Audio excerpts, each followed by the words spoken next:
আবারও নতুন কি নিয়ে আসলাম আমার এই ছোট্ট সংসারের জন্য, সেটাই কিন্তু আজকে আপনাদের সবার সঙ্গে শেয়ার করব। হ্যালো এভরিওয়ান, আসসালামু আলাইকুম and welcome back to my new another blog. কি অবস্থা সবার, সবাই কেমন আছেন? আশা করছি ভালোই আছেন। আর আমার তো নতুন কোনো জিনিস আসলে সেদিন আমার আনন্দের কোনো শেষ থাকে না, যার কারণে এটা ধরে নেওয়াই যায় যে আমি আজকে কিন্তু অনেক বেশি ভালো আছি। তো কেউ কি গেস করতে পারবেন আমার এই ছোট্ট সংসারের জন্য কি নিয়ে আসলাম আজকে? থাক, আর গেস করতে হবে না, আমি নিজেই বলে দিচ্ছি। আমার এই ছোট্ট সংসারটাতে আবারও একটা নতুন জিনিস অ্যাড হলো, আর সেইটা হচ্ছে ফিল্টার। যখন এই বাসাতে প্রথম উঠেছিলাম তখন তো অনেক ফাঁকা ফাঁকা লাগছিল, আর এখন বাসার ভিতরে এত পরিমাণ জিনিস হয়ে গিয়েছে যে বাসাটা আমাকে এ মাসে কিন্তু ছেড়ে দিতে হয়েছে। আমার বাসাটা যদিও অনেক বেশি বড় না, মিডিয়াম সাইজের, তারপরও দেখা যায় ছোট ছোট জিনিস কিনতে কিনতে এত বেশি হয়ে গিয়েছে যে এখন অনেক চিপাচাপি লাগে, যার কারণে এই বাসাটা কিন্তু আমি ছেড়ে দিয়েছি।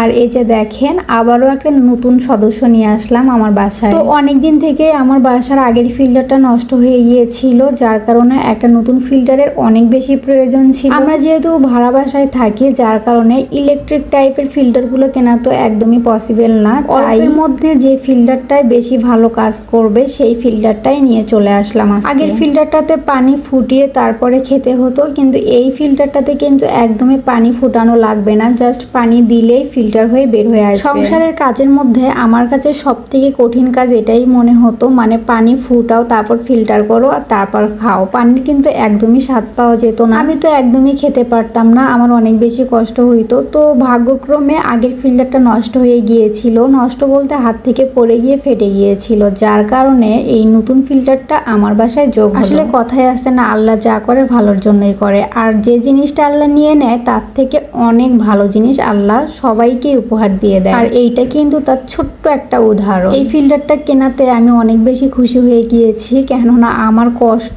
অনেকাংশেই কমে গিয়েছে। পানি ফুটাতে যেহেতু আমার অনেক বেশি বিরক্ত লাগতো, তো এখন আর এই জিনিসটা কিন্তু একদমই হবে না, এটা ভেবেই আমার অনেক বেশি আনন্দ লাগছে। এই যে দেখেন আয়েশও কিন্তু মাশাআল্লাহ অনেক বেশি খুশি হয়ে গিয়েছে। এইদিকে সে ফিল্টারটা সেটিং করছিল আর আমরা মা ছেলে দুষ্টামি করছিলাম। সবসময়ই কিন্তু আমরা এটাই করে থাকি। আমি আয়েশকে বলছিলাম, আয়েশ আমাকে একটা কিসি দিয়ে যাও, সে কিন্তু অনেক সুন্দর করে আমাকে একটা কিসি দিয়ে যায়। আর সাইড থেকে তার বাবা বলছিল আমি কষ্ট করি আর তোমরা এগুলাই করো। তো কি আর করার, এটা তো আর আমাদের কাজ না যে আমরা করব। আমরা বসে বসে তাকে সঙ্গ দিচ্ছিলাম, আর সে তার মতো করে সুন্দর করে ফিল্টারটা সেট করছিল। আমার জামাই কিন্তু এসব কাজে অনেক বেশি পারদর্শী, তাই যে কোনো জিনিস নষ্ট হলে বা নতুন কোনো জিনিস কিনে আনলে খুব একটা বেশি প্রবলেম হয় না। আচ্ছা, এই ফিল্টারটা কার কার বাসায় নতুন নিয়ে আসছেন অবশ্যই